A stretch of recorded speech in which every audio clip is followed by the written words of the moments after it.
अशी चिक मोत्याची माळ होती ग 30 तोळ्याची ग, चिक मोत्याची माळ होती ग 30 तोळ्याची ग.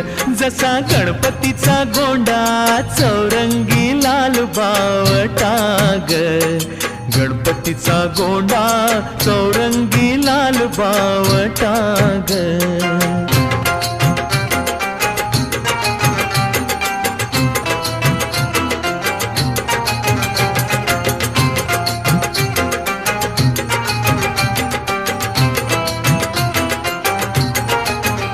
या चिक माळेला रेशमी मौचार दोरा ग, या चिक माळेला रेशमी मौचार दोरा ग.